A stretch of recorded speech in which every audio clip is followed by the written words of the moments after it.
–2009-та најавуваше многу настани кои ќе обликуваат македонската иднина и историја. Беше година на избори. Се избираше нов шеф на државата и се избираа градоначалници и советници за општините во Македонија. Изборите беа важни за земјата од повеќе аспекти. По изборните нерегуларности предходната година, кои фрлија црна дамка на македонската демократија, беше особено важно да се спречат секакви случувања од овој вид.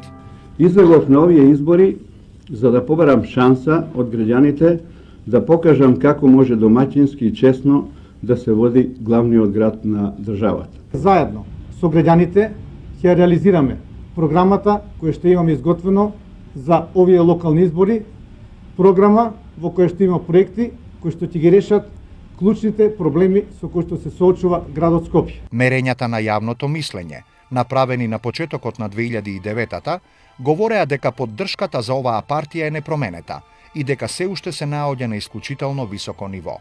Датумот за изборите беше поставен 22 март прв круг и 5 април вториот круг на гласање. Почна и изборната кампања. На изборите за представници на локалната самоуправа се бираа 85 градоначалници и 1391 советник. Се создадоа услови за вистинска интересна изборна трка, која директно ќе ги соочи визиите за развојот и перспективите на државата на двете најголеми и најмоćни партии во земјата. Ја мислам дека и локалните избори и изборите, пошто се совпаѓа изборите за председател, мислам дека беа во сенка на политиките на едната или другата партија. Градоначалниците нешто специјално не понудија. За локални избори, кои ќе дојдат избори, се знае девизот. Сите политичари лажат. Сите што идат во кампања, ветуваат, се и се што. Ќе ви направат чудо. За прв пат на овие локални избори за град Скопје се излезе со конкретна програма.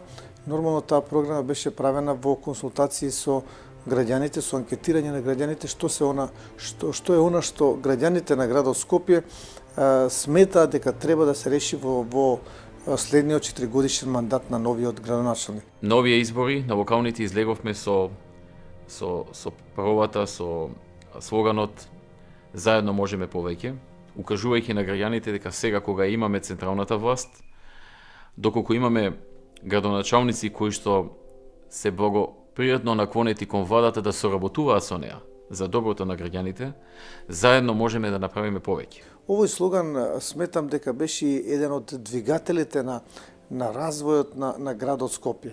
Имено сите ние знаеме дека никој сам ништо не може да направи. Туку напротив, треба во соработка со другите чинители тоа да го направи. Многу проекти кои што се реализираа во градот Скопје, доколку не беше таа сестрана или срдечна и наречам целосна соработка и со владата и со општините, голем дел од големите проекти на градот Скопје немаше да бидат реализирани. Повеќето места каде што се градоначалници од ВМРО ДПМН има одлична соработка, таа соработка е од полза за граѓаните што живеат во таа општина, добиваат градби, спортски сали или нешто друго. Додека да речеме во општини како што е Охрид или Куманово, Струмица, имаме проблеми. Да речеме во Охрид со години градоначалникот не ни дава да изградиме базен, не ни дава да изградиме фудбалски терен, спортски сали и така натаму, така што кој губи на крајот? Народот губи. Заради тоа што тој бил од друга партија и не сака да дозволи владеачката ВМРО ДПМН да направи некои нешто да направи во градот што ќе биде од корист за граѓаните, за да не ги добие наредните избори. Тоа е многу глупава филозофија, ама тоа е тоа. Главните играчи од албанските партии, ДУИ и ДПА, се соочуваа со подемот на новоформираната Нова демократија, предводена од Имер Селмани. Оваа партија, која произлезе од редовите на ДПА по нејзиното одбивање да земе учество во новата влада, иако беше дел од претходната, внесе една нова енигма, чии ефекти не можеа да бидат измерени пред изборите. Денеска, ако се осврнуваме на последните локални избори, на сите ветувања што беа дадени по разни програми од граначалниците, од советниците, од политичките партии, гледаме дека во суштина не се менува на многу драматично подобро или поголемо задоволство на граѓаните од ова гарнитура на градоначалници или советници во однос на минатата од 2005 година или таа од 2000 година. Резултатите со подеднакво големо нетрпение беа очекувани од сите инволвирани страни. Државната изборна комисија ги објави прелиминарните резултати. ВМРО ДПМН оствари уште една убедлива победа со која ги зацврсти своите позиции како владеачка партија. Социјалдемократскиот сојуз претрпе уште еден голем пораз во 2 последователни години. На локалните избори освоивме најголем број на општини во историјата на земјата што освоила некоја партија или коалиција. Скоро 60, ако не се лажам, општини, вклучувајќи го и градот Скопје, припаднаа на ВМРО ДПМН и мислам дека само 6 на СДСМ. Во албанскиот блок пак не се остварија предвидувањата за поголемо вмешување на Нова демократија во распределбата на гласовите. Се уште беа доминантни ДУИ и ДПА. 131 том македонска книжевност, опфатен периодот од 9 до 21 век, континуитет од најмалку 11 столетија, ексклузивна легитимација на македонскиот културен идентитет, на македонскиот културен континуитет и за функцијата на македонскиот јазик и книжевност во конституирањето на европската и светската цивилизација. Промовирањето на 130 томната едиција, дефинирано како настан од историска димензија, преку кој Македонија пред светот ја открива својата најзначајна уметност од Константин, Кирил и Методи, Свети Климент, епископ Климент и на сите македонски писатели од некогашна Византија, Самоиловото царство, македонското средновековие, преку 19 век се до денешно време и ја реконструира филозофијата и естетиката на македонскиот опстанок. Целта на овој проект, прв од ваков вид и обем, беше да се прикаже богатата и своевита слика на нашите високи и неоспорни книжевни вредности. Убавината на проектот Македонска книжевност во 130 томови треба да ја согледуваме во преплетот на генерациите кои со своите дела оставиле траен белег на македонската книжевна сцена. Интересна приказна, речиси како бајка е вткаена низ архитектонското раѓање на спомен домот на мајка Тереза. На местото на некогашната католичка црква Пресвето срце Исусово, урнатото здание сведок на првото духовно спојување низ првата причест на малата Агнеза Гонџа Бојоџиу со Бога, сега е исправено ново показ на нашата почит кон неизмерно благородното хумано дело на мајка Тереза. Сеќавањата се единствениот архивски материјал од кој Вангел Божиновски ги составувал своите архитектонски визии за спомен домот во кој треба да ги препознаеме интимноста на детството на Агнеза Бојаџију и радоста на повторното раѓање на духот на мајка Тереза. Музејската постановка, фотографиите, личните предмети стануваат бесконечен сведок за импресионираноста на светот од хуманоста на мајка Тереза. Дел од натрешноста на спомен домот се и сакристијата, собите за сестринството на редот на милосрдието, за католичката црква, малиот амфитеатар и највпечатливата соба. Впечатливоста и архитектонската нестереотипност на спомен домот се збогатени и со екстериерни детали, кои ја надополнуваат символиката за духовната грандиозност на мајка Тереза.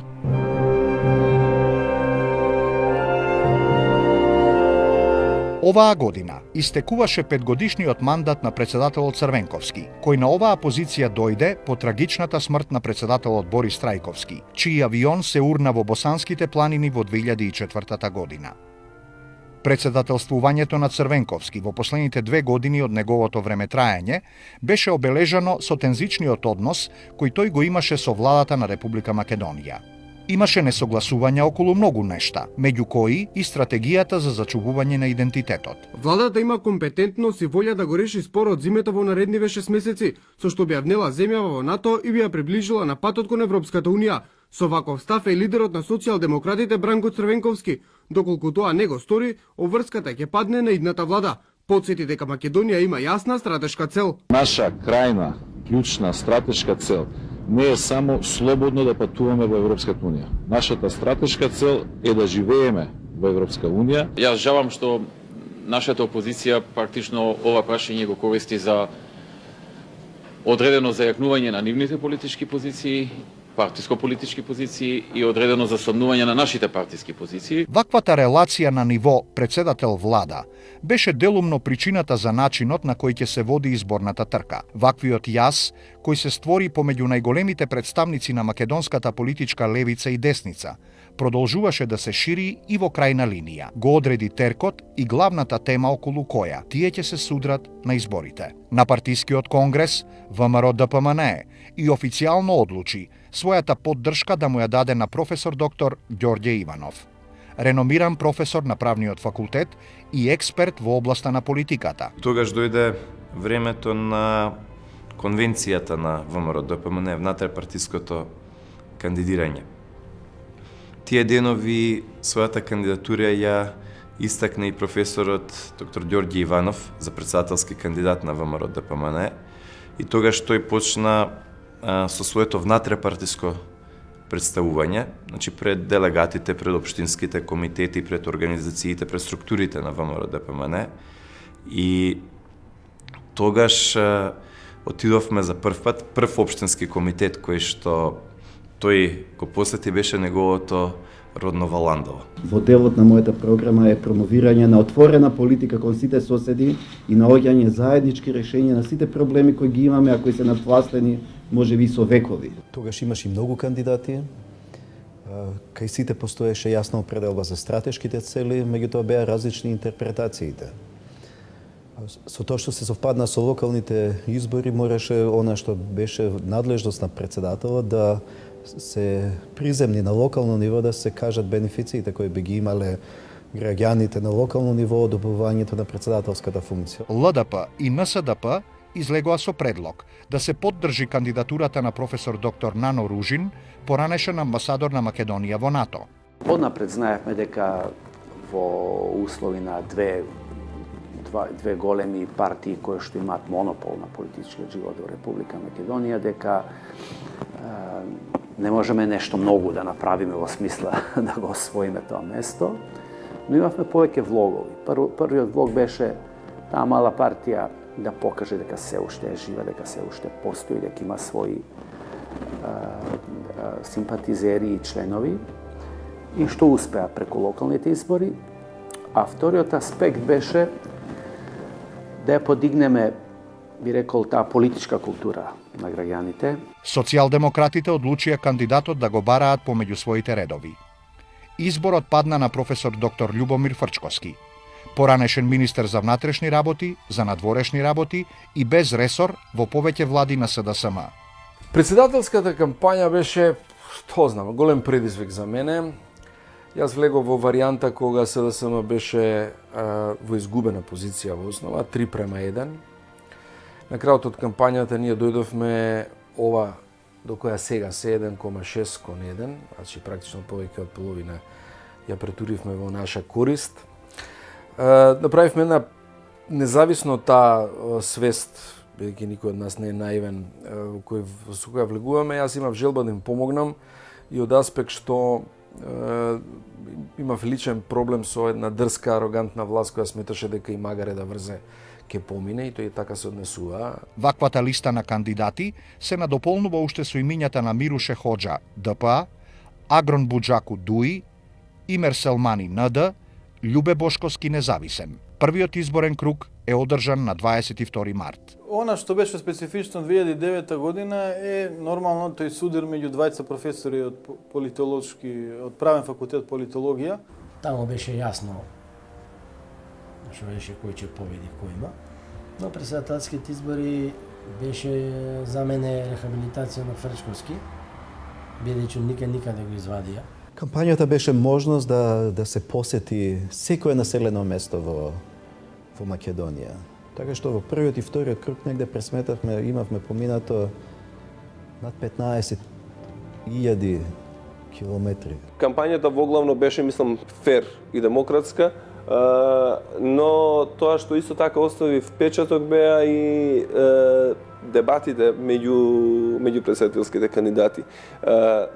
Остави впечаток тоа што актуелниот претседател, кандидатот на ВМРО ДПМН господинот Иванов, избегнуваше директни дуели со против кандидатите. Кандидира човек кој независно што е мој колега, за жал, перманентно не брука и како влезе, ајде од кампањата може би бил наивен, меѓутоа како влезе во функцијата уште положи во таа приказна и уште негативни анегдоти се врзуваат за него и така ќе остане. Веројатно он неговата професија кој ќе се врати овде ќе руинира исто така, бидејќи нема да го заборават. Еднаш е лошо кога ќе влезете во функција која не можете да ја носите, тоа секогаш се лепи за вас. Сега, како и сите кампањи, имаше доста напади, имаше користење на странични удари, имаше сето она што го има секаде во демократија. Меѓутоа, сепак е тоа добро што најдовме начин сите кандидати да се среќаваме, да разговараме, да размениме мислења,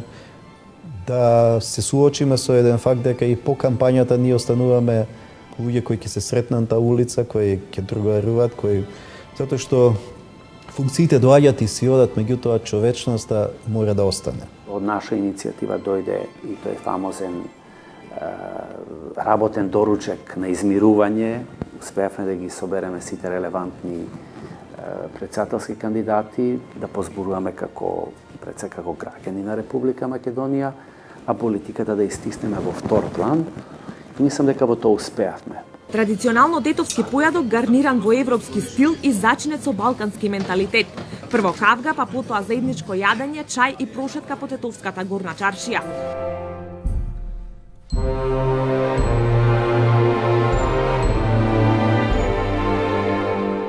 Прв пат во историјата на македонската политолошка сцена видовме кандидат албанец кој промовира вредности и да се прифатени од поголем круг на гласачи. Значи, Имер Самани, кандидат на Нова демократија, имаше 150 и неколку илјади гласови, од кои што околу 50.000 беа и на македонци, на срби, на турци, на роми. Човекот изненади со неговиот начин и неговата кампања, со тоа што предизвика да добие поддршка и да биде популарен многу и меѓу македонската заедница. Значи, јас бев единствен кандидат кој што имав една единствена програма, една единствена понуда и према албанците, и према македонците, и према србите, турците и така натаму. Таа програма беше преведена на неколку јазици и беше понудена према сите. И мојата цел беше да станам претседател на сите граѓани на Република Македонија, што не беше случај со останалите кандидати, па и со актуелниот претседател на државата. Според гласовите на нацијата, професор доктор Ѓорѓе Иванов беше избран за четврти претседател на Република Македонија.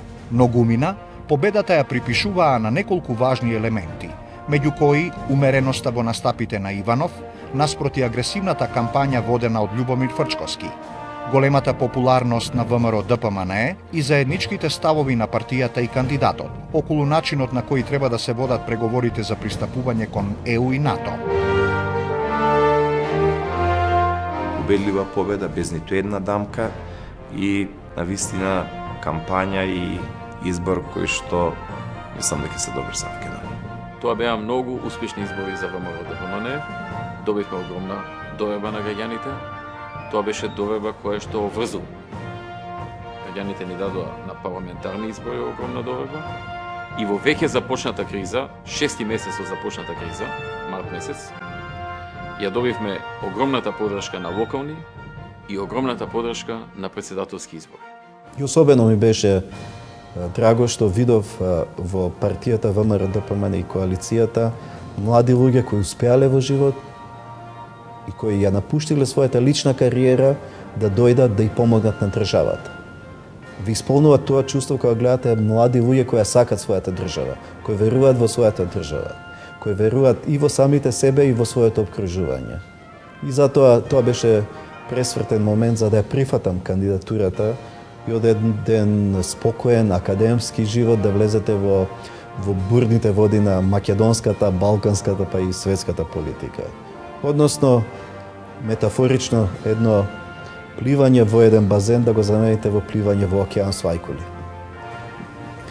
Изјавувам дека функцијата председател на Република Македонија ќе вршам совесно и одговорно, ќе го почитувам уставот и законите. Изјавувам дека функцијата председател на Република Македонија ќе вршам совесно и одговорно и ќе го штитам суверенитетот, територијалниот интегритет и независноста на Република Македонија. Го молам председател на Република Македонија да ја подпише свечената изјава. Функцијата председател на Република Македонија, доктор Иванов ја презема на 12 мај 2009 година.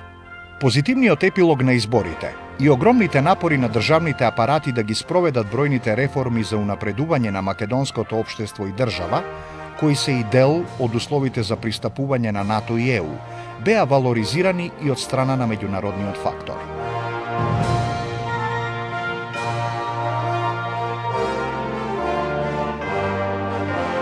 На 24 мај, на површина од 3300 метри квадратни, а во состав на Националната и универзитетска библиотека Свети Климент Охридски во Скопје, беше отворена новата дигитална библиотека на Македонија, за која владата издвои 120 милиони денари.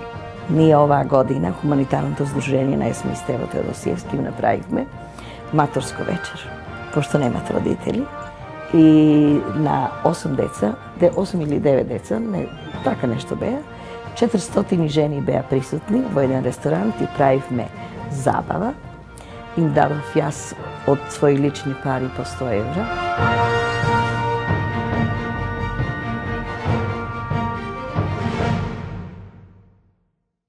Во моментов не постои ниту една причина поради која македонските граѓани на 1 јануари 2010 година нема да се разбудат во земја која ќе се наоѓа на белата Шенген листа. Проектот за обезбедување на сите критериуми за укинување на визниот режим со Европската Унија, чиј производ беше ланското олеснување на истиот, доби позитивни сигнали од европските партнери.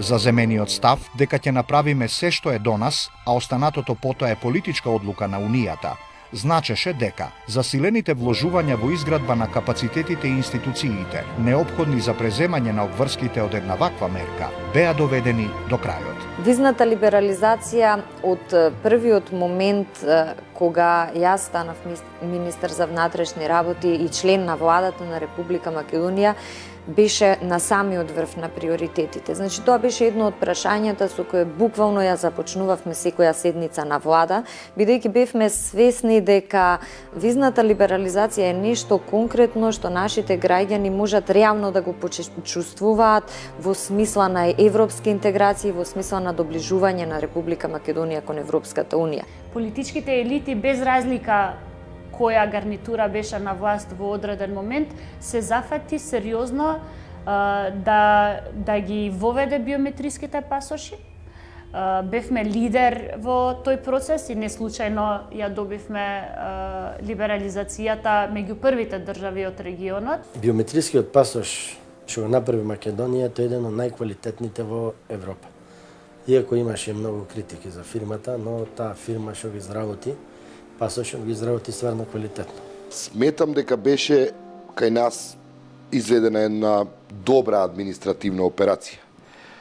Во смисла на печатење на нови пасоши, во смисла на некаква организациона поставеност, но недостасува некои работи на кои исто така одамна се укажуваше.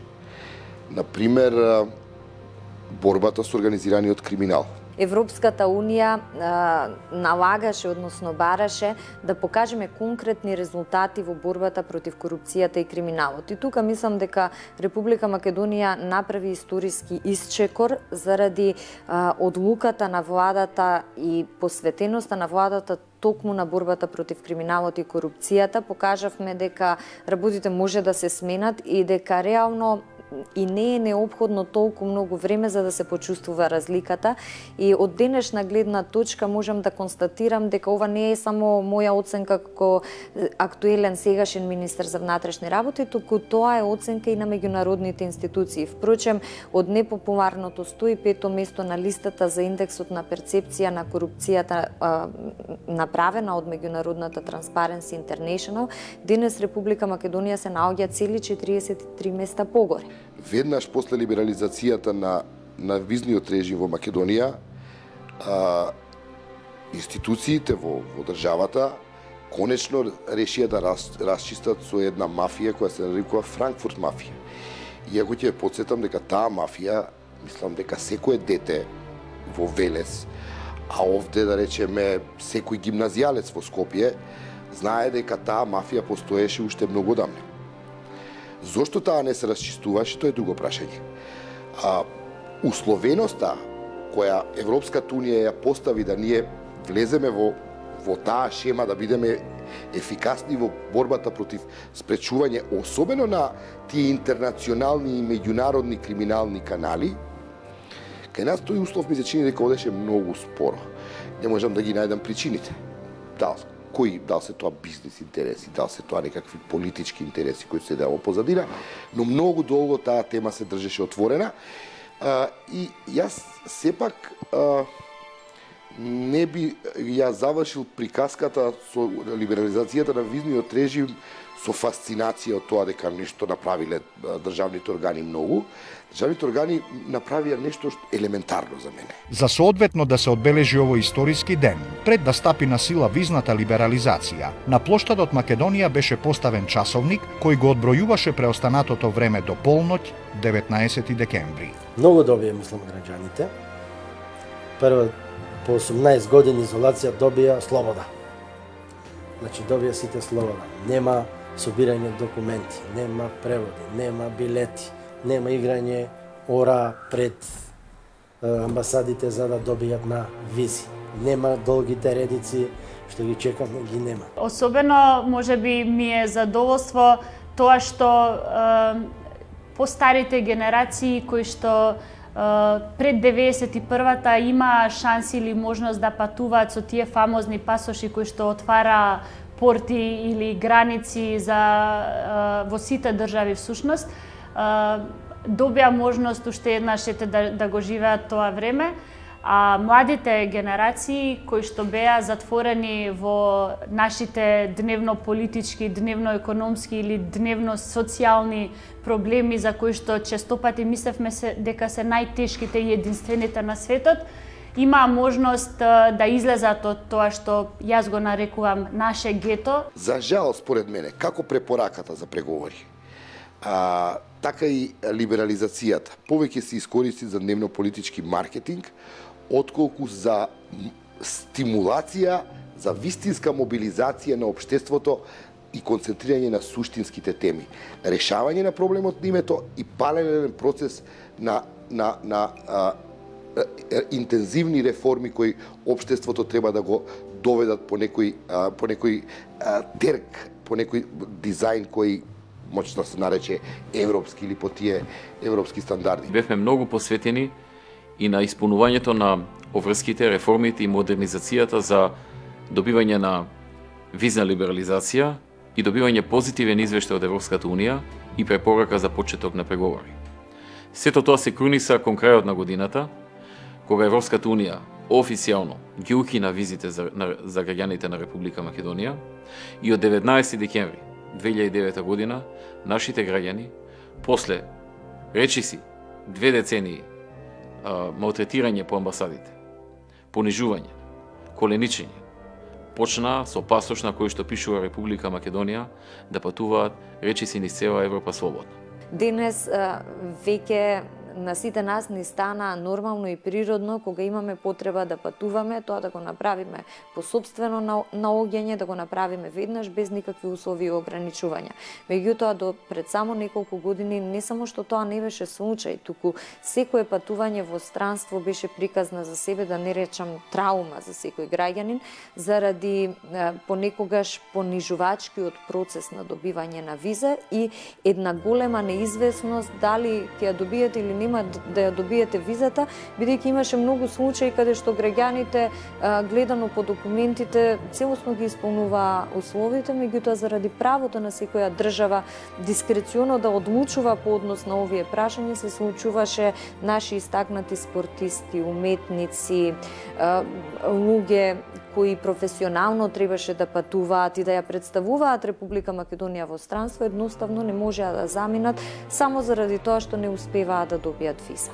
Кога одевме моравме да менјаме многу често пасоши и многу поинако не гледа кога ќе одиме некаде у странство. Мислам дека треба тоа да престане, да бидеме и ние дел од Европа и да се чувствуваме како Европа. Не му беше дојасно на клубовите кај што настапуваме дека мора да чекаме ние лично, дека мислат дека во нашата држава така лесно иде, а дури кога му ги објаснувавме работите, они не ни веруваат, така да тоа е со цел денеска да го постигнеме за да ги немаме проблеми за воиднина.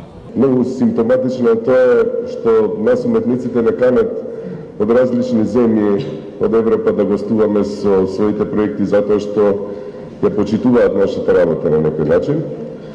Од друга страна, владите на истите тие земји ни го загорчуваат животот на еден таков начин што не ја почитуваат воопшто нашата работа. Некои моменти би сакала да става можеби како епизода во некој филм, затоа што мене ми се има случајно со полиција да предно мое патување пред неколку години во Унгарија, каде што беше транзит и не знаев дека пред еден ден се вовело виза, јас бев со полиција извадена од возот со записник 6 сати спрашувана во полициска станица. Најбаналното и нешто неетичко што човек може да го осмисли во 21. век. Не е ни важно да патувате. Важно е да имате чувство дека кога сакате да патувате нема да имате пречки. Тоа е многу поважно, да бидете слободни во секој момент. Македонија го исполни својот дел од договорот. И Европа брзо следеше. Советот одлучи од 19 декември жителите на поранешната Југословенска република Македонија, Србија и Црна Гора нема да имаат потреба од визи. Готово.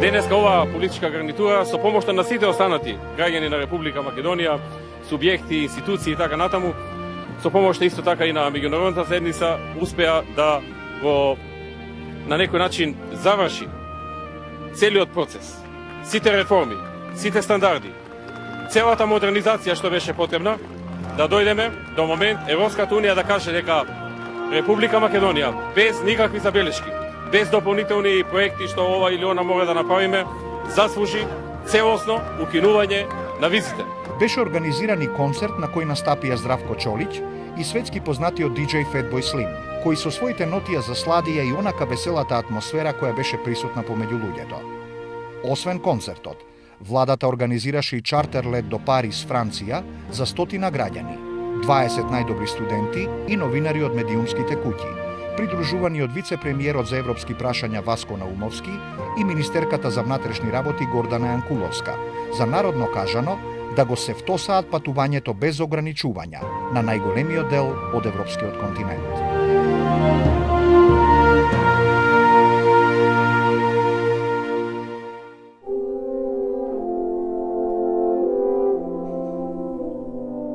Во мај 2009 година се искачив на врвот на светот, на највисокиот врв Монт Еверест, 8850 метри надморска височина.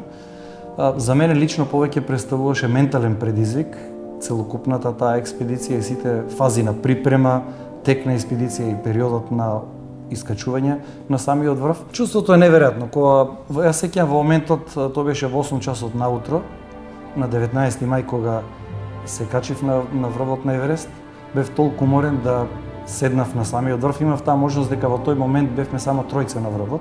Јас седнав буквално на самиот врв кај што има место само за еден.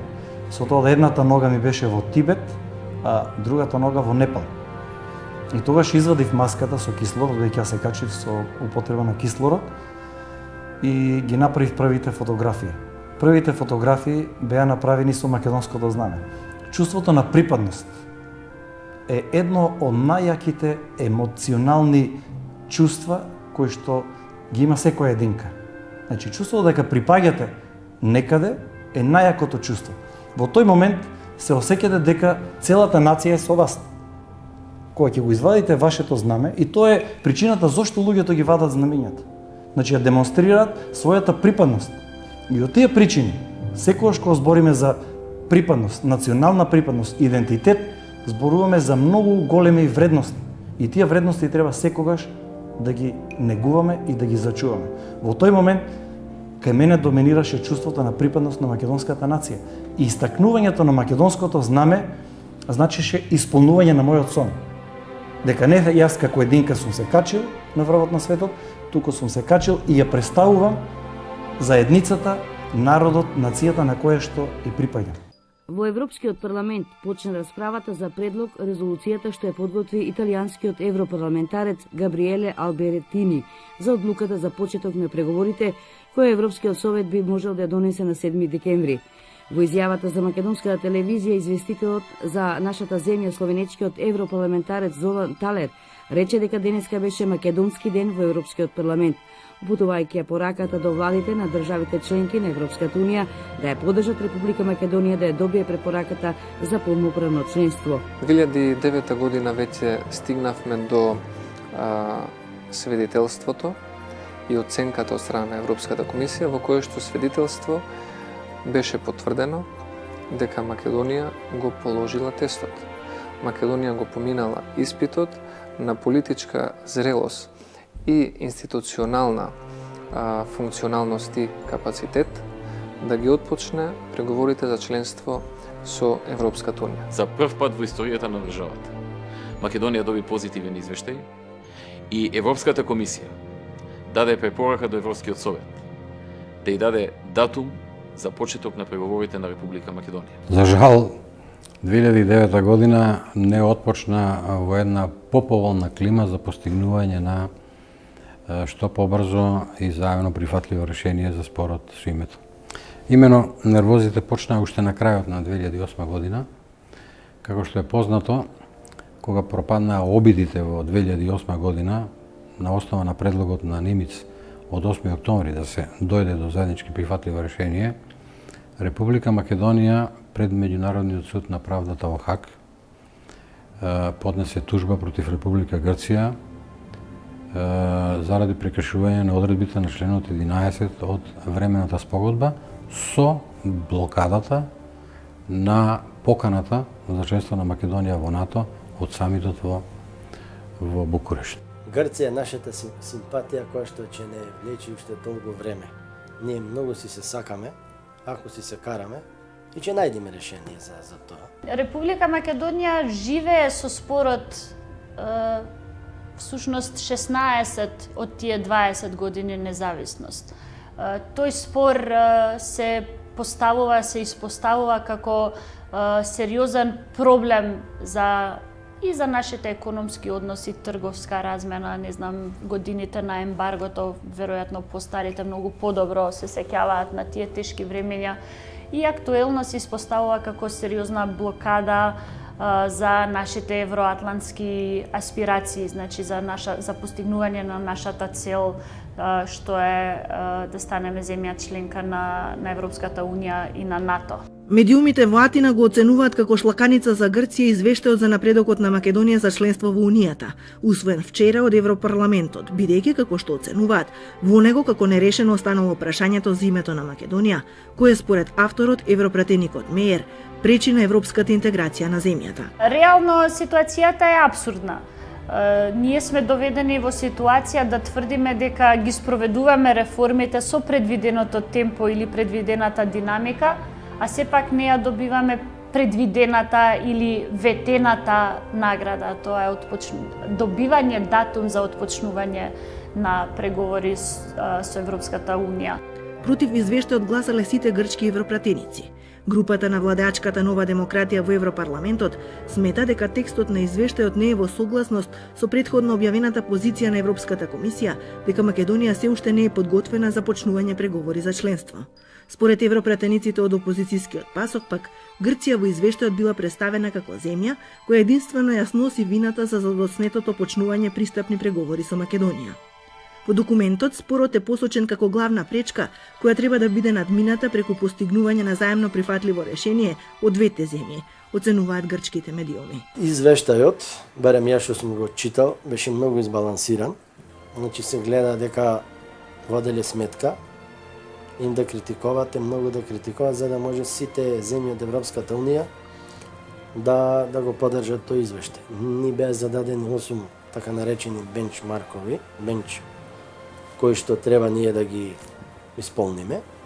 Поголемиот дел Македонија ги исполна, но имаше остри забелешки за суството, нереформирана јавна администрација, трошење на рекламите, слобода на медиумите, политичка поврзаност на газдите на медиумите со политиката. Имаше и сериозни и непочитување на човековите права. Се однесуваше за правата на хомосексуалците. Јас гледајќи од аспект на Собранието на Република Македонија, доаѓајќи на чело на Собранието на Република како председател на Собранието, јас и заедно со сите други политички партии и пратеници, условно да кажам, ги засукаме ракавите и дадоме еден нов инпут и нова енергија внесоме во работењето на Собранието, кој што секако резултираше со извештај на Европската Унија. Инаку претходно, за жал, имаме одредени бенчмаркови кои што беа внесени од извештајот на Европската комисија, кај што беше и нотирано кои работи треба да ги направи Собранието на Република Македонија. Добрососедските односи и почитувањето на културното и историското наследство се исклучително важни за подобрување на стабилноста и безбедноста, се додава во извештајот. Во него се препорачува засегнатите страни да постигнат согласност пред почнувањето на пристапните преговори, вклучувајќи го тука и обраќањето до Меѓународниот суд на правдата. Најтешките прашања може да се разрешуваат ако доаѓа почесто до билатерални контакти на најодговорните луѓе кои што ги носат одлуките во еден или во друг правец. И веднаш на 10 октомври, колку што сеќавам, дојде до средба со нашиот министер за надворешни работи во Истанбул, премиерот Папандреу нормално се сретна во својство на министер за надворешни работи, потоа имаше 2-3 средби директни на нашиот министер со алтернативниот министер Друцас, но оноа што е најважно, во октомври и ноември се одржаа 2 билатерални средби, директен контакт меѓу нашиот премиер Груевски и меѓу грчкиот премиер Папандреу. Едната беше во Брисел, другата беше во Мала Преспа, и што премиерот Груевски на почетокот на декември му испрати писмо на премиерот Папандреу, во кое што му предложи да почнат да организираат билатерални контакти, редовни билатерални контакти, при што му дадем можност да ги одбере и термините и местата кои што не му одговараат за да може да доаѓа почесто до такви средби. Зоран Талер ги повикал Оли Рен, Карл Билт и сите председатели на влади на земјите членки на Европската Унија, за кои смета дека за решавање на проблемот со името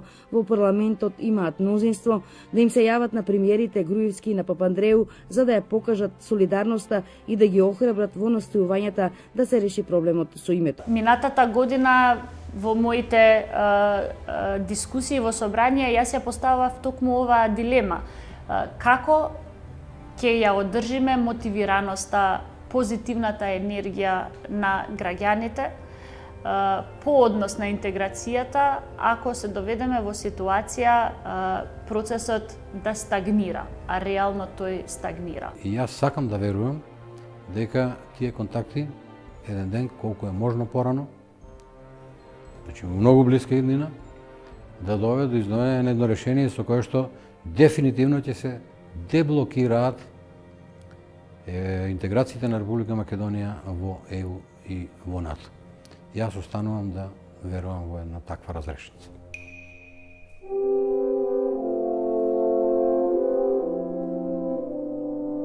На 5 јуни заврши популарниот и признатиот театарски фестивал Настериино позорје во Нови Сад, на кој учествуваше и македонска екипа, предводена од Александар Поповски, кој стана добитник на наградата за најдобра режија за представата Кандид или Оптимизам на Југословенско драмско позориште од Белград, во рамките на 54-тото издание на театарскиот фестивал.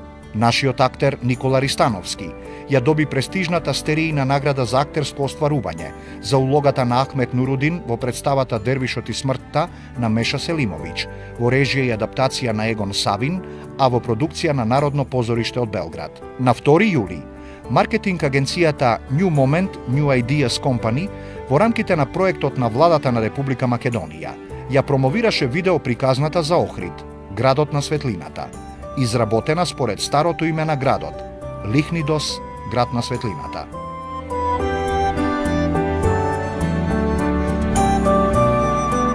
Негативните ефекти од најголемата светска економска криза во последните 80 години најсилно се почувствуваа во 2009 година, како кај развиените, така и кај земјите во развој. 2009 година ја обележа светската рецесија, во која што бруто домашниот производ во светски рамки падна за 0,6%, а во развиените земји од еврозоната намалувањето беше 4%, во Германија како наш најзначаен трговски партнер 5% намалување на бруто домашниот производ. Единствено Кина и Индија во таа година остварија позитивни стапки на економски раст, од Кина од 9%, а Индија некаде меѓу 5 и 6%. Значи, светот се соочи со последиците од големата светска економска криза, кој што во голем број од земји се одразија преку масовни отпуштања од работа, значи, на работници, намалување на плати, намалување на пензии, намалување на социјална помош, пропаѓање на банки. И одеднаш кога многу домаќинства влегува во неможност да си ги отплаќаат кредитите и почнаа да ги продаваат куќите на пазарот на недвижности, сосема падна цената и не можеа ни банките да си ги наплатат практично кредитите, и тоа беше причината за тој колапс каде што почна во Америка во финансискиот сектор, а потоа се прелеа и секаде. За спас на финансискиот и реалниот сектор, за прв пат владите на развиените земји интервенираа преку формирање на фондови за спас на економиите, кои во Соединетите Американски држави достигнаа ниво од 700 милиарди долари, во Велика Британија 500 милиарди фунти, во Германија 500 милиарди евра и во Франција 360 милиарди евра. Во 2009 дојде и кај нас светската економска криза, иако не зафати со голем бран, ние како Сојуз на стопански комори во соработка со владата предупредивме дека светската економска криза ќе дојде и ќе ја зафати македонската економија. Владата реагираше деломно, не доволно брзо, но сепак доста од мерките и најголем дел од мерките што беа предложени на Сојузот на стопански комори, тогашната влада ги прифати и ги примени. Да не беа тие мерки и да не реагираше владата така, економската криза ќе се одразеше многу погубно по македонската економија. Како резултат на последиците од кризата, се зголеми невработеноста кај сите развиени економии. Значи, стапката на невработеност достигна рекордни нивоа во повеќето земји и социјалните немери стана обележје на таа година. Во многу земји имаше масовни отпуштања од работа, што пак предизвика реакција на синдикатите и масовни протести и социјални немери, дури и во земји како што се Франција, Германија и други кои што дотогаш не можеше да се замисли дека може да имаат такви ситуации. Случувањата во македонската економија во 2009 година беа детерминирани од светската економска криза, најголемата глобална криза во последните 80 години. Негативните ефекти од истата се одразија врз повеќето сектори во економијата, преку намалување на надворешната и домашна побарувачка.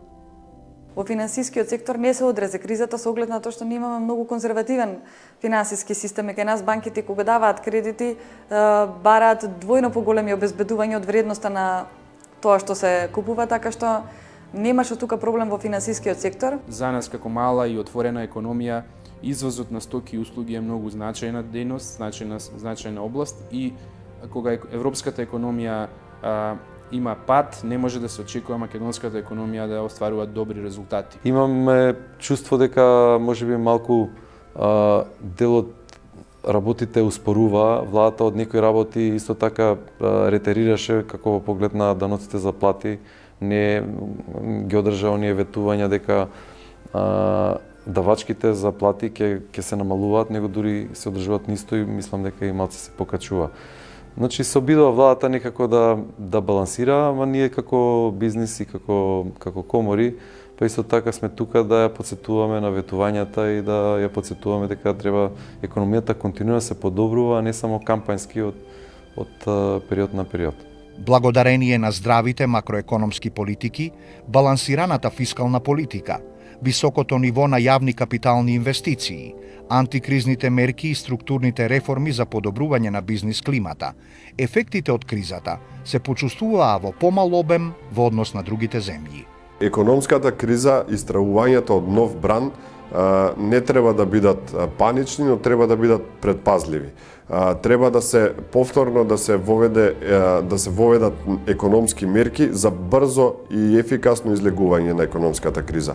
Европа излезе од економската криза, тоа значи дека сите предпријатија во Република Македонија претежно кои беа извозно ориентирани, бидејќи извозите се претежно на европскиот пазар, се веќе излезени. Но оние предпријатија кои што се внатрешно пазарно ориентирани, тие се уште чувствуваат потешкоти и мерките треба да бидат насочени во тие насоки, да домашниот пазар го средиме. Кон крајот на 2009 година почна да доаѓаат високи представници на Светската банка и ММФ почна да дава извештај за тоа како се снашле земјите за време на кризата. Извештаите на ММФ беа дека Македонија е една од земјите која што најдобро се справи со светската економска криза.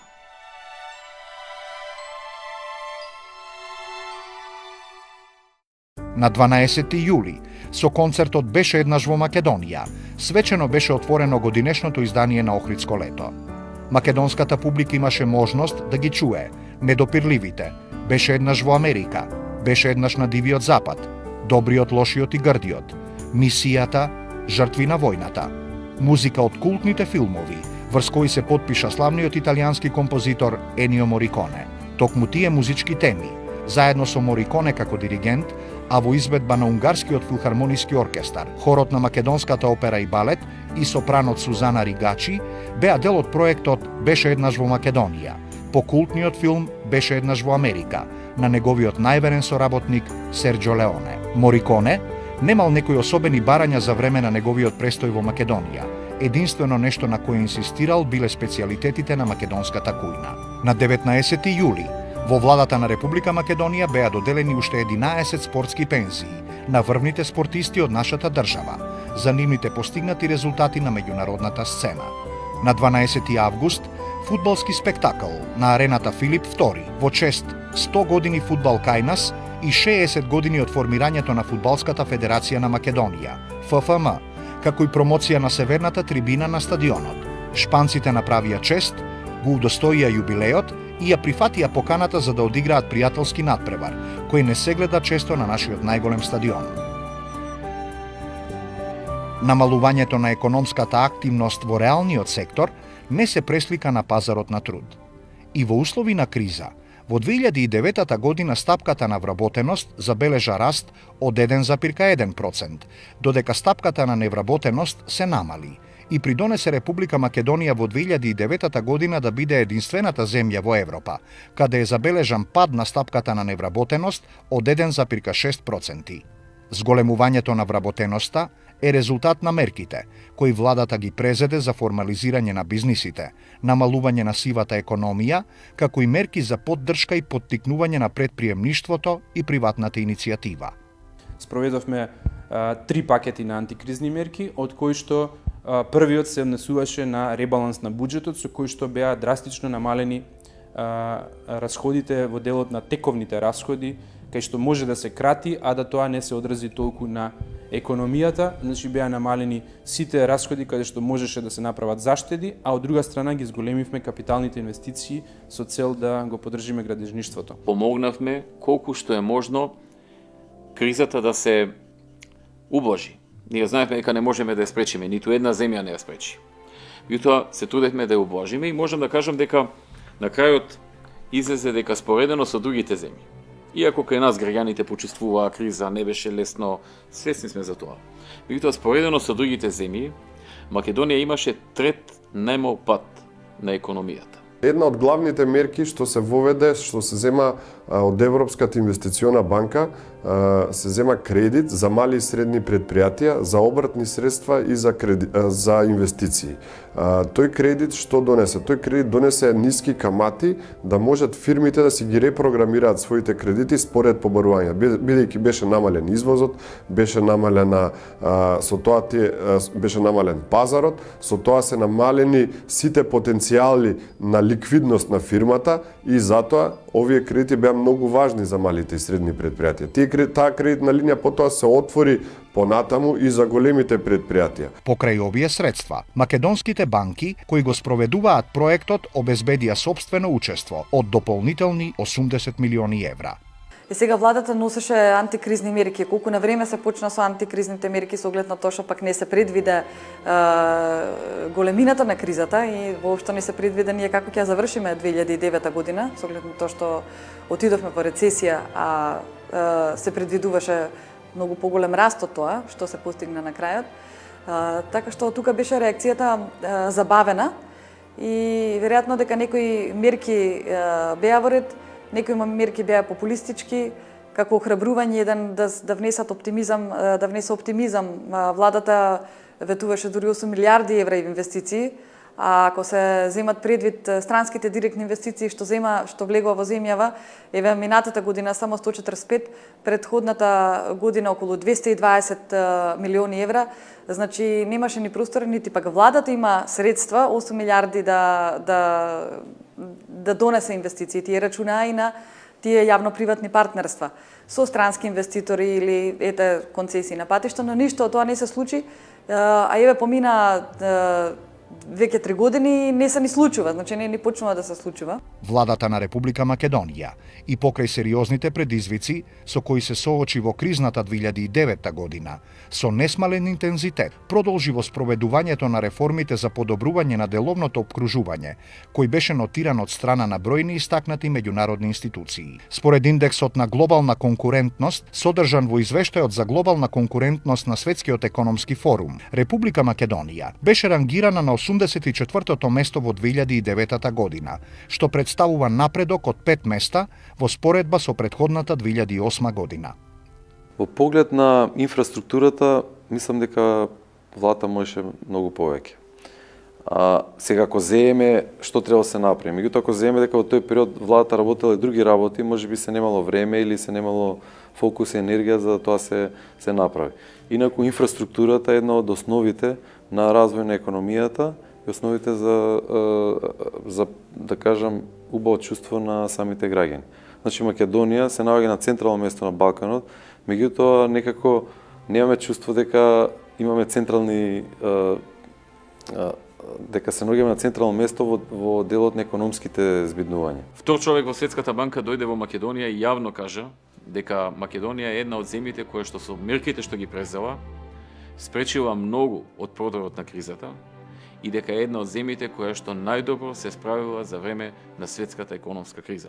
Тоа беше за нас охрабрување, но истовремено сите ние се чувствувавме многу тешко. Бидејќи, знаете, кога ја водите земјата во време кога економијата добро оди, вие многу работите, но го гледате прогресот. А кога многу работите, а се трудите да одржите некој да не се најде во полоша ситуација од таа што е, тогаш тоа е едно друго чувство, едно поинакво чувство и е многу потешко. Работите исто или повеќе отколку претходно, а нема напредок. Туку напредокот го гледате само во тоа колку сте спречиле повеќе кризата да проде.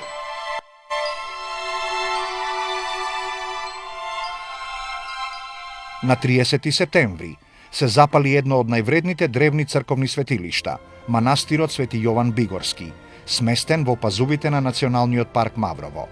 До темел се изгорени конаците, трпезаријата, гостинската просторија, кујната, библиотеката, монашките живеалишта и галеријата на икони. Пламенот кој избувнал во кујната не го зафатил манастирот, каде што се наоѓаат икони со непроценливо богатство, а благодарение на присебноста, спасени се и иконостасот и прочуената чудотворна икона Свети Јован Крстител.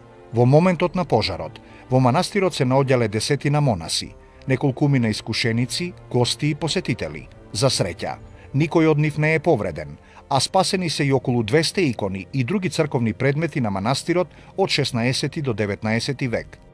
На 26 ноември, Македонската филхармонија со свечен концерт прослави 65 години од своето постоење.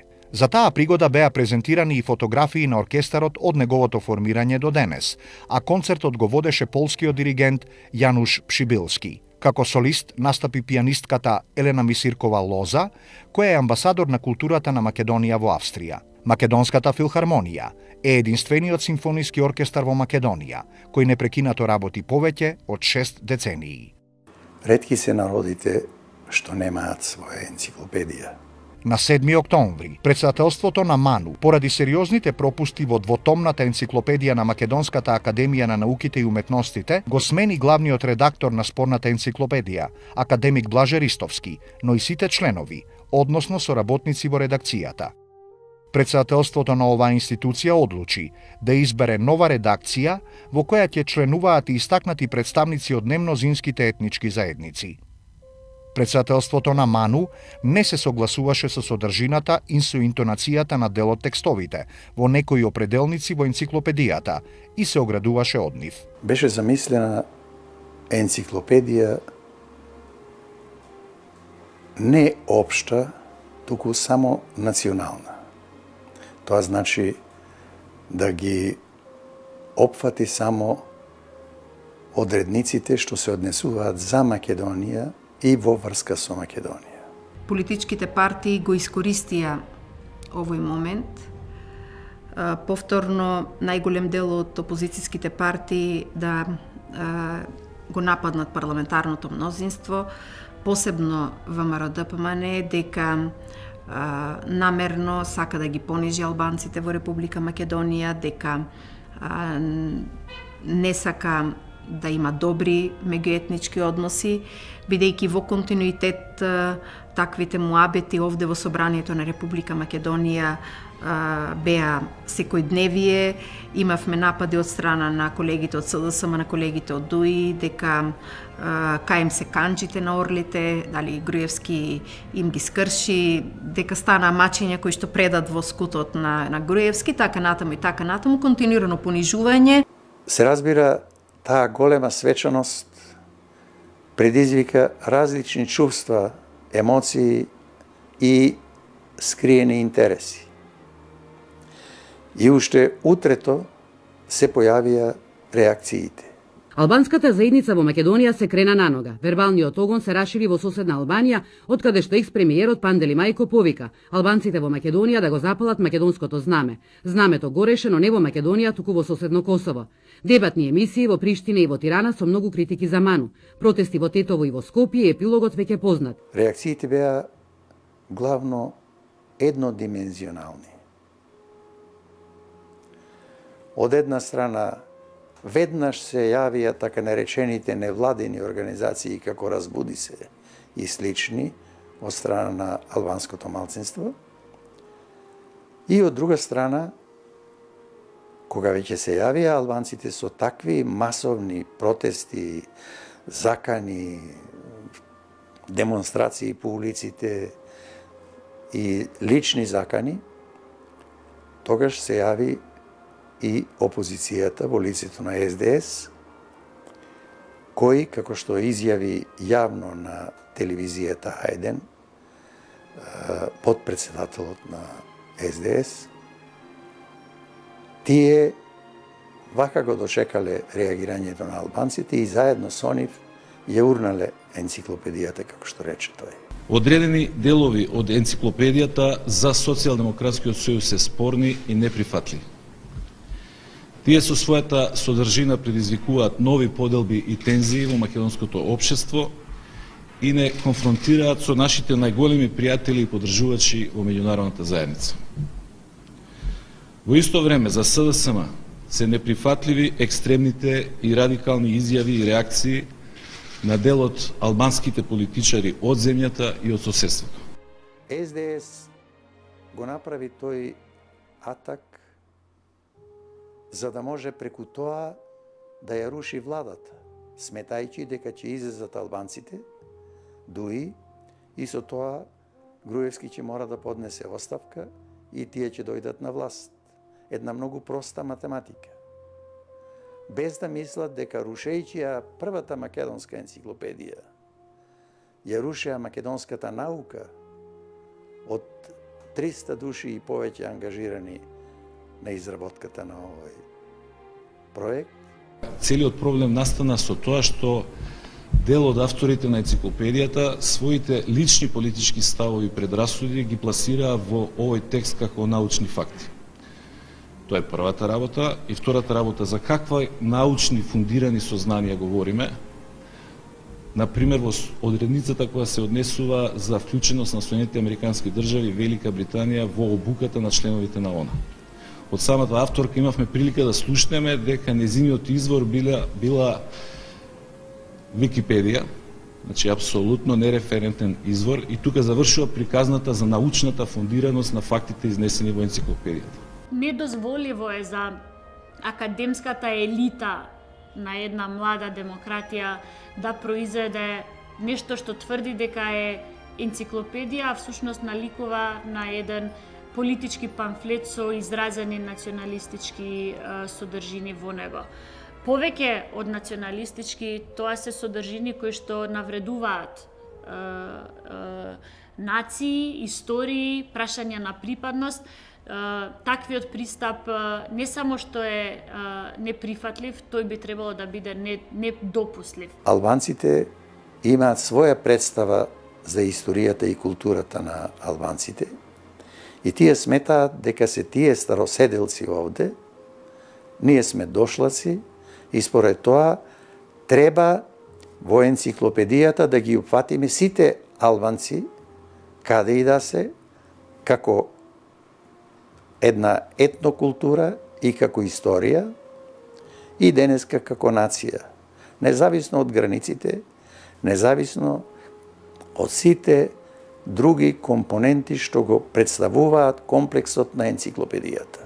Од тие причини јас мислам дека таа енциклопедија заслужуваше да биде осудена, може би е прејак збор, но во секој случај да биде критикувана од целата наша јавност.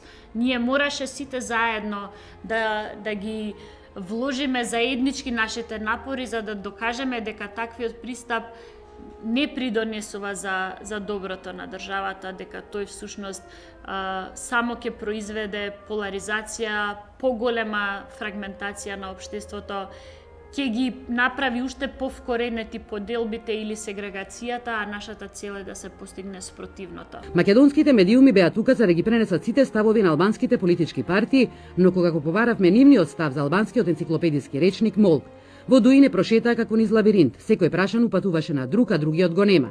Новите демократи дури најавија одговор за 10 минути, но помине 1 час и никој не се појави пред камерите.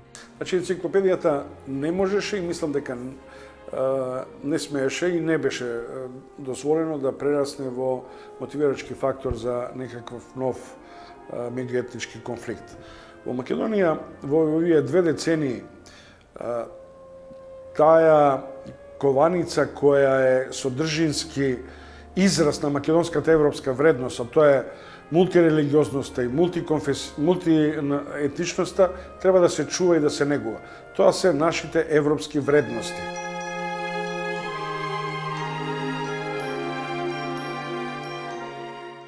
На 6 декември, на свечената церемонија, министерката за култура Елизабета Канчевска-Милевска на председателот на МАНУ, академик Георги Старделов, му го предаде клучот на куќата на Уранија.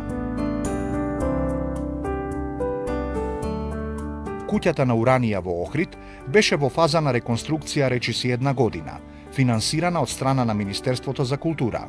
Таа повторно ги прими своите стари собственици. Има една работа која јас кога растев ми беше даун, дај бе човече. Главно беше да излезеш у кафана, запали цигара, врти ја малборката, биди шизик, спорт. Спорт е за селјаци, за даун неуки. Во населбата Триангла беше ставена во употреба новата спортска сала Методи Антонов Ченто, која е дел од проектот на владата на Република Македонија за изградба на 35 спортски сали и 50 фудбалски игралишта. Добро е во една држава да се гради, добро е да има добра спортска инфраструктура, но проблем е одржувањето. Не е проблем ти да го изградиш. Ти можеш да изградиш и за 30.000 сала, но после тоа треба некој таа да одржува. Треба да има надпревари за да може таа да биде исплатлив. Ја поздравувам и мислам дека е тоа една од подобрите работи за спортот и дека треба што повеќе такви работи да би деца излегла од дома, да имаат простор каде да тренираат и каде да се занимаваат со спортот. Државата значи полека прави стратегија, прави овој спортски објекти, значи сали, терени и мислам сме мрдати, меѓутоа недостасуваат уште многу работи. Овој објект ќе значи спортски препород за Газибаба, кој ќе може да го користат учениците за физичка настава, како и сите граѓани во рекреативни цели, изјави председателот на владата. Денеска моите деца се занимаваат со спорт и јас сум најсреќен заради тоа. Како ги гледам ни спортот, како растат, како се занимаваат со тоа, ми стануваат се подобри луѓе. Не учествувам во нивното воспитување. Се превоспитуваат. Што видов од нив, што не можев ја како родител да им го дам, бидејќи никогаш го немав. Ја немав дисциплина. Они се дисциплинирани. Они имаат волја секоја недела да идат до врв на водно. 3 пати на тренинг кошарка. Тоа незамисливо за мене било. За директорот на Агенцијата за млади и спорт, ова спортско здание е 12-тата сала изградена со средства од државниот буџет. Тој најави дека до крајот на месецов ќе бидат пуштени уште 4 сали. Фалат инфраструктура, фалат милион, не само сали, кошаркарски, не знам, стадиони. Фалат места за баскетни мало 30. Да има кошови, кај што по цел ден од сабајле до вечер ќе се дрочи со рефлектори, за да се искушкаш, да се почувствува, да се усетиш како маж и како зрење ни спорт. Во се можеме повеќе. Значи, апсолутно дека можеме и во спортот многу повеќе него што имаме сега.